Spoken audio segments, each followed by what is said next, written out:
The reason why we talk about rotation is that we have put too much premium on the presidency. The presidency, and I think it is Chinua Achebe who wrote about in his little book in 1983, The Trouble with Nigeria, which could very well be with the trouble with Africa. That a president is like a person who holds the knife and the yam. Depending on how you behave, they can give you a little slice and you celebrate them. Your typical African president is a demigod. And because they are demigods, and the reason why they become demigods is that we ourselves treat our presidents as if they were gods. Then they get used to being treated as gods, and they don't know how to behave because you have made them gods. But if we created an environment where the presidency was about service delivery, people would not even want to stay in the presidency for a long time. Because as Julius Kambarage Nyerere once said, and I agree with him, you are not successful until and unless your successor succeeds. That is what is important. And there is something that happened in Ethiopia recently which I think was very good. The Prime Minister of Ethiopia, having recognized that there was problem, decided to resign. He's a young man. He had not even attained the age of 50. He voluntarily resigned and allowed somebody else to take over. And that, I think, begins to demystify power. That is what we should do. And when we do that, and there is beauty in living in a country where you have 5 presidents who have served, you have a reservoir of knowledge. You go to Tanzania today. You have President Ali Hassan Mwinyi, retired. You have President Benjamin William Mkapa, retired.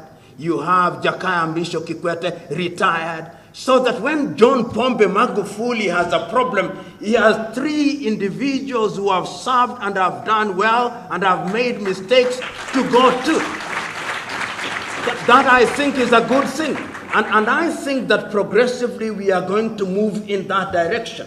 But every country must choose its path in that direction. And the reason why I think that we ought not to judge ourselves too harshly is because our histories are rife with attempts at destabilization. Even as we speak now, there is a new power that is rising in a very subtle way and in a very subterranean way called China. China is a leviathan. And it moves very stealthily, giving us money without asking questions. They are doing certain good things. We can emulate a number of things from them. But think of Uganda, think of Africa 20 years from today and how it will relate with China. China is already thinking on how to relate with Africa 100 years from today. But we don't know how we are going to relate with China tomorrow. We are simply wondering what we used to listen to a great African called Samora Moises Machel.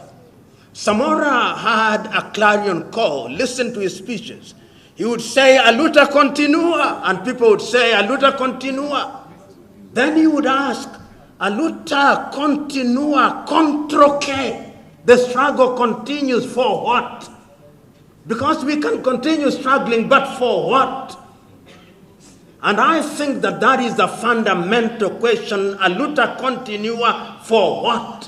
For the improvement of the critical majority of the people. And I behold the view that in a democratized system, you are able to lift the majority of the people out of poverty. When people are liberated from thinking about where to source the next meal, their thinking capacity and power to make decision changes. As I grow older, I realize that criticism for its own sake is not wisdom. And what I choose to do is to speak with the firmness that opens my opponent's eyes, not with the arrogance that inflames their anger. And I think that as you grow older and you make mistakes, you begin to recognize that you can use your knuckles, but you wear gloves. And when you do that, you present things a little differently The way I used to speak as a second-year university student is very different from the way I speak now, but I say the same things. So, first, I hold the view that democracy is a competition of ideas, and democracy is sustained by constant constructive dialogue where the minority have their say and the majority have their way. And if one understands democracy in that way, one can then appreciate that it is incumbent upon the political party that is in power to continuously and constructively engage the politician or the political parties out of power. And that is the essence and the value of the parliament that we have. Parliament is a latter-day representation of the barazas or the meetings that we had in our societies. But it must also be recognized that in many African countries, we are artificial countries. We find ourselves in a geographical space called Uganda. Not because we chose to be within Uganda, but we were gridlocked into the space called Uganda, and we have made a conscious decision that we do not want to deconstruct Uganda, but we want to construct Uganda. Is it a thing that can be achieved during our lifetime? If you think so, you are deluding yourself. I hold the view that Uganda or any African country is a going concern.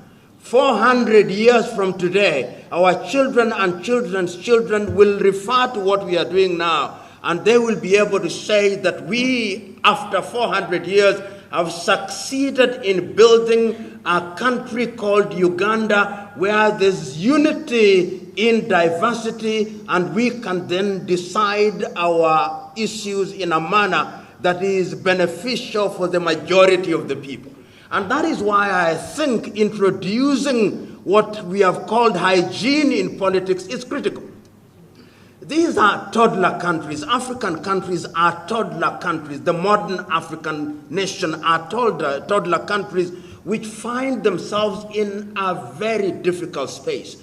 Do not cheat yourselves that other countries have no interest in Africa. Many countries actually thrive on destabilizing Africa. These observers that you see coming from Europe and America during election times, they have an interest, which is substantive. When the EU comes here, like prefects and overseers, they are coming to look at their fiefdoms. And it is our duty not to perpetually blame them, but to liberate ourselves. And quite a number of countries are already moving in that direction. Secondly, there is something that we can learn from those countries. The European democracies have made enough mistakes, and they have corrected those mistakes, and they continue to make others. So our journey towards stability should be shorter than theirs, because we have had the advantage of seeing the things that they have not done right. The tragedy is that we are not learning as we should. There are examples, and I hear the good doctor here, in European countries where money was used anyhow. They now recognize that that actually distorts democracy and undermines democracy. How does it do so? It then creates an environment where you can create narco states, and it happened in Latin America, where drug peddlers were now controlling the state, and you do their bidding. So we've got to sanitize our politics, and this is how I understand the laws that we are talking about. I hear you that we cannot count money in your room, but we are saying that on average, a parliamentarian or an individual contesting for a parliamentary seat in Uganda should expend so much money for items that are known and from sources that are known. We believe that if we walk that path for several years, we will create an environment where you spend money on, if it is advertisement, if it is publicity, if it is material, we know where the source is. We don't want a situation where somebody comes here with billions of Ugandan shillings and then buys their way into parliament, and they get into parliament, and then they subjugate our interest to their own. Then we become private property. And that is why I think a law such as this is critical. Not that it will solve all our problems, no, but it is the beginning of the solution to our problems. The other thing that has been said, which I think is worthy of understanding and appreciating, is democracy.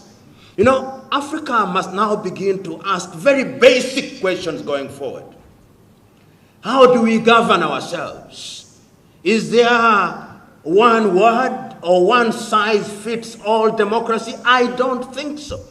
I believe that the uniqueness of our nation justifies a mixture of systems. In Uganda, prior to 1986, or rather immediately after independence, we know that the traditional methods of governance sat pretty alongside what one may call Western model democracy. We now know that after 1986 and the restoration of the kingdoms in Uganda, there is a sense in which the traditional chieftaincies or kingdoms are subsisting in an environment that is not wholly in line with those systems. Can we devolve and devise a system that accommodates that? It is happening in Nigeria. It is happening in Ghana. It is happening in Malawi. It is happening in South Africa. It is happening in Lesotho. It is happening in Eswatini, which used to be called Swaziland. In other words, there is no one-size-fits-all democracy. As long as the people have the opportunity to participate in the governance system. And I don't have a solution. I think this is a conversation that we must engage in. Our universities must now begin to engage in this kind of things so that they are not ivory towers. And I have had many presentations as one travels across Africa that are beginning to recognize that we had different methods of governance which can be used to good effect and will allow for participation. My good friend talked about what she described as proportional representation, so that we do away with one party, first past the post electoral system. These are ideas that must come. And we are very young as modern state. The oldest African state that was colonized and regained our independence is Ghana in 1957. So there is a sense in which we shouldn't judge ourselves too harshly. The other thing that has been talked about is rotation.